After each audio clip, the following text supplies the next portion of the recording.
This is TechCrunch.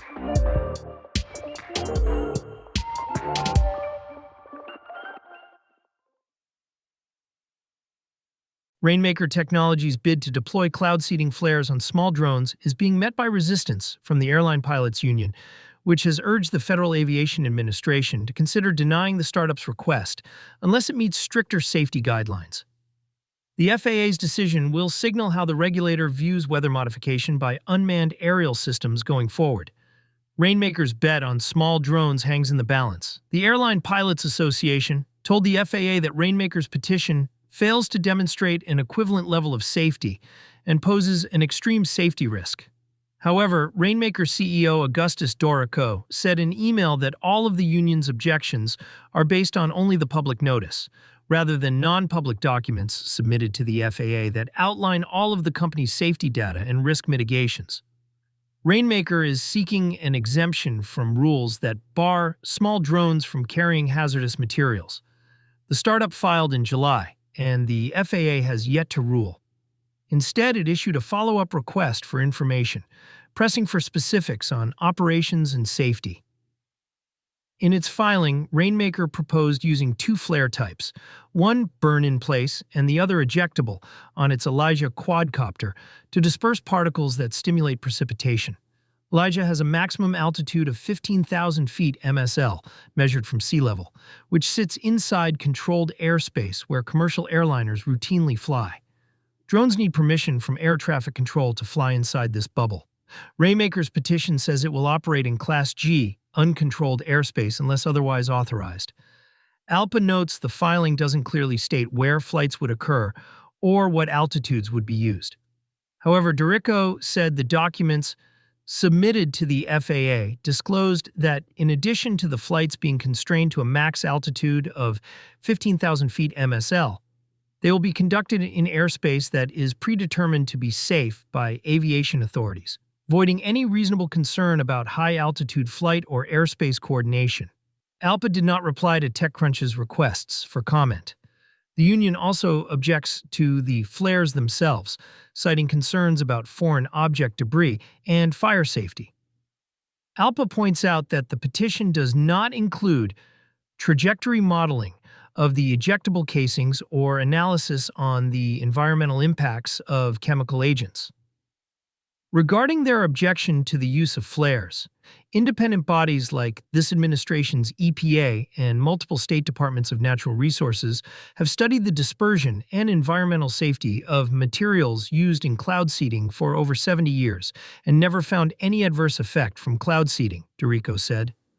Sam Kim, Rainmaker's aviation regulatory manager, said the company respects the pilots' union and hopes to continue to strengthen our relationship with the organization, but claimed the objection shows a lack of understanding of why Rainmaker has filed for this exemption.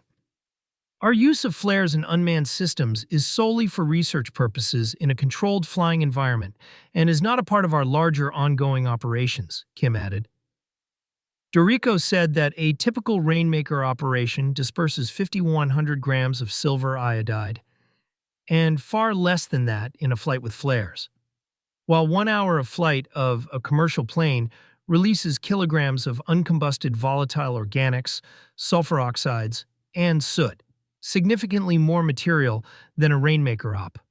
Rainmaker is interested in doing the best responsible atmospheric research and is thus comparing flares to our proprietary aerosol dispersion system that will replace flares and exclusively emit silver iodide. ALPA's objection to this exemplifies their limited understanding of our CONUP, all of which contains extensive risk mitigations in the non-public docs that the FAA is reviewing now, Dorico said. Regarding ALPA's concerns about coordination with aviation authorities and airspace, our flight operations consist of broadcasting signals, intentional coordination with local ATC, certified pilots, and a collision avoidance system that involves electronic and physical observers, he said. However, Rainmaker says the flights will occur over rural areas and over properties owned by private landlords, with whom Rainmaker has developed close working relationships. Cloud seeding already happens today, largely in the western U.S., with crewed airplanes flown in coordination with state agencies. Ski resorts commission the operations to help keep their runs white, and irrigation and water districts fly them to build snowpack in the winter to help feed their reservoirs during the spring melt. The general practice of cloud seeding dates back to the 1950s. By spraying small particles into certain clouds, scientists found they could induce precipitation.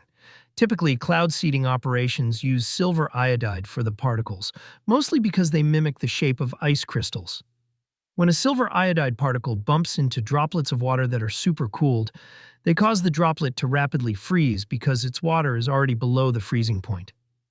Once the ice crystal forms, it can grow quickly if conditions are right, faster than a liquid water droplet would in similar circumstances. Plus, the rapid growth helps the crystals stick around longer than a water droplet, which might evaporate before it has a chance to fall as precipitation. Rainmaker's twist, doing this work with drones instead of pilots, could prove safer in the longer term. The company points out that the flight profiles are tightly bounded, overseen by a remote pilot and trained crews over rural areas, with other safety checks in place. What happens next hinges on whether the FAA thinks those mitigations are sufficient. However it's decided, the agency's response will likely set the tone for novel cloud seeding approaches. That's it from TechCrunch. For more tech stories like these, go to TechCrunch.com.